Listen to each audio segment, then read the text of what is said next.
Everyone, কেমন আছো সবাই? তো জানো তো, জুডিও থেকে জামা কিনে এরকম অবস্থা হবে ভাবতে পারিনি। হঠাৎ করে দিদি দাদা ভাইয়ের প্ল্যানে সামিল হয়ে ব্যারাকপুরের জুডিওতে যাওয়ার জন্য বেরিয়ে পড়লাম। আমার দিদি বাড়ি থেকে জুডিও জুডিও জুডিও জুডিও জুডিও মাত্র 10 মিনিটের রাস্তা। টোটো করে আমরা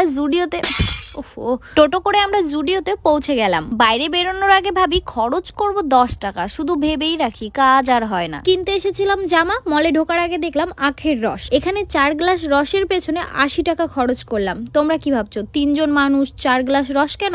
আমার দিদি তো একাই 3 গ্লাস খেয়েছে, দাদাভাই তো পাশে দাঁড়িয়েছিল। এবার তোমাদের বলি জুডিওতে গিয়ে কি হয়েছে। জুডিওতে গিয়ে ঢোকার সময় 10 জনকে দেখি জুডিওর জামা পরে আছে, বেরোনোর সময় দেখি যা কিনলাম সে আর 10 জন পরে রয়েছে। পরে জানতে পারলাম আমার দাদাভাই যে হাফ প্যান্ট আর গেঞ্জিটা পরে গেছিল সেটাও নাকি জুডিও থেকেই কেনা। তোবা তোবা, সারা মুড খারাপ করে দিয়া। আমার দুঃখ করার মতো কিছু নাই, তাই আমিও 3টা জামা নিয়ে চলে আসি। দামে কম মানে ভালো, জুডিও।